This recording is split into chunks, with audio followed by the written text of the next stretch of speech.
I think Brenda would like to say something.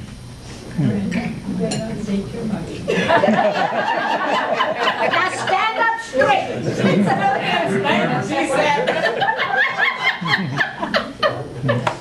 This is the inside story. Now we get the real stuff, yeah. Okay, I have to sit, but I'll move over here so you can see some of you. Find my paper that I had to hide in my pocket. That's been a busy pocket lately. Yes, it has.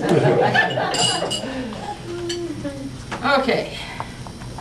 My mother, Alma Powers, Alma Dill Powers, was born in a house in the 400 block of Broad Street. The seventh child of Georg and Amelia Dill. There was Edmund, Albert, Herbert, who died when he was 1.5 years, and then the girls, Ida, Clara, Frida, Alma. She was baptized and confirmed at Grace Lutheran Church by Reverend Weststein. From the 400 block Broad, they eventually ended up in the 2000 block of Edgar Street, where the kids have to run into the house every night because the cows and the chickens were going by from the farms down to the lake.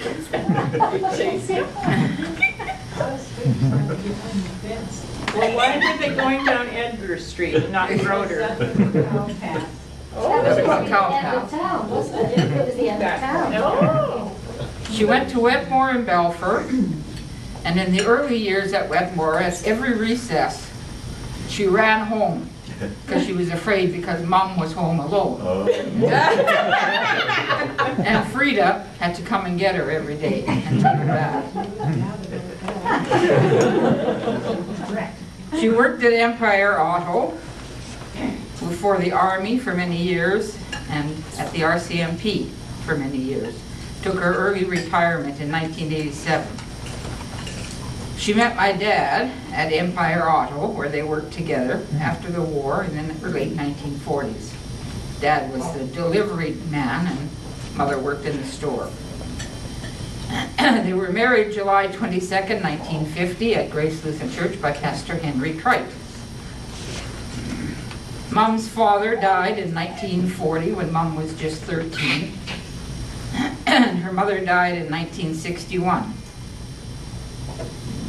And my father, Brian, died in 1989. Also, all of her siblings and all of her in-laws have predeceased her. She's lived the longest of all of the siblings.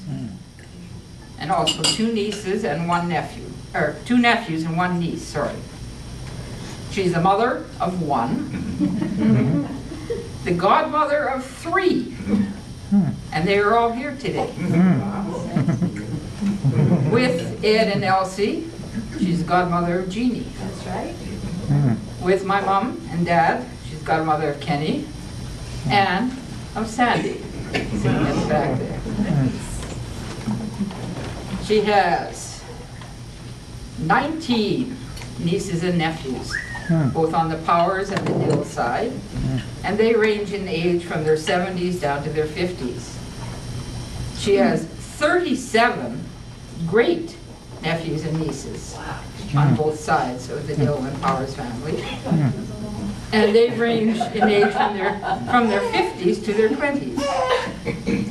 She has 27 great nephews and nieces on the Dill and Power side, ranging from their 20 down to 3 months.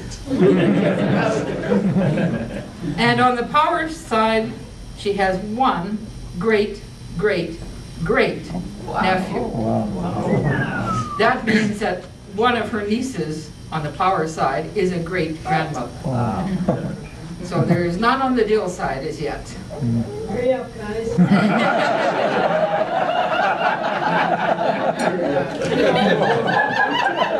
And that's my mother, Alma Powers, who I've been with all my life except for maybe a month when I was away teaching. And I think that this is a wonderful evening for everyone to come together. Thank you. Thank you.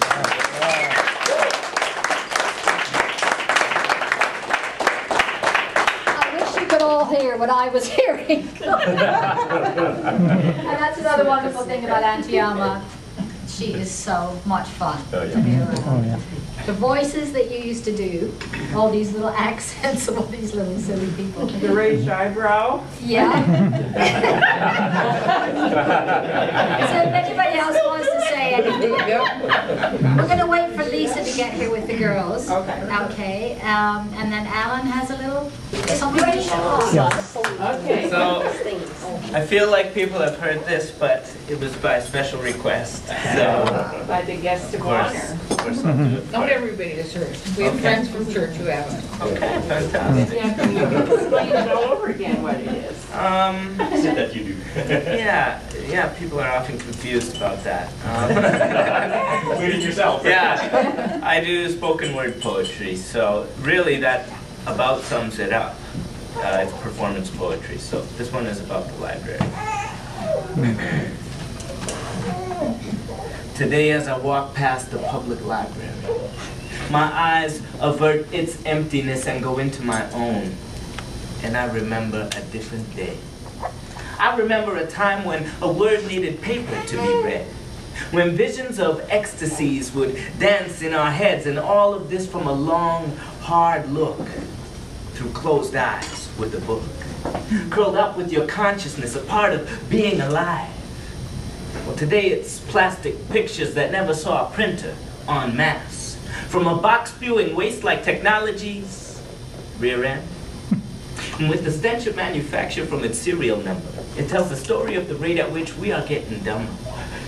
3165872 brain cells a second. Dang, there goes my IQ. But the scent of a book is sweeter than man's epic fail. It's sweeter than some Swedish two-dimensional tale. It's organic free trade. Some tree gave its life and fell to the ground with nobody caring. And if it didn't make a sound, well, still, it was daring to be made a story of the virgin birth of sharing. Some idea gave life to a story or a poem, gave breath to a god from the annals of Rome, because to make a man a book is to make a man a home. But you know, my boy doesn't see that. He just doesn't believe that.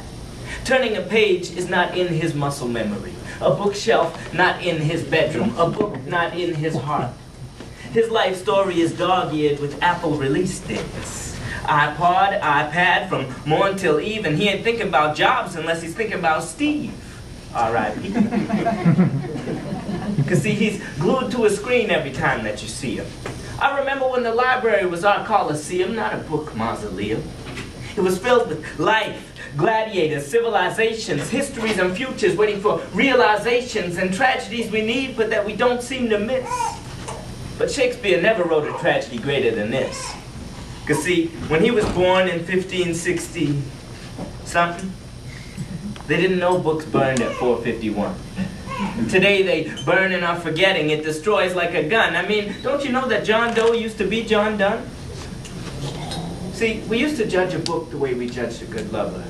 Now, we even judge a big building by its cover. Usually brick with a few tall windows. When you in it, if you listen well, you can hear the wind blow. Every other day it's just empty again. Though today I might go in, but today the lights are dim. So now I'm kind of sad and I'm wishing that I did go. Cause man, it's like it always might as well just have been closed.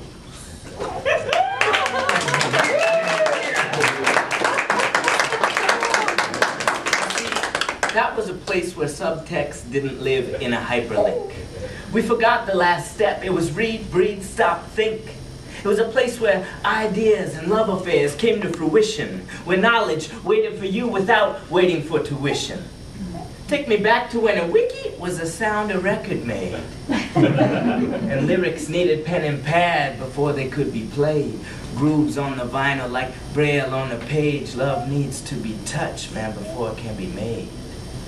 Before I can be saved by a book. In the place where words became life and all we needed was to free them.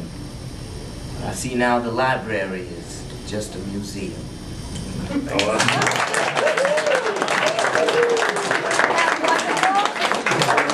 To you, happy birthday, Auntie Alma. Happy birthday.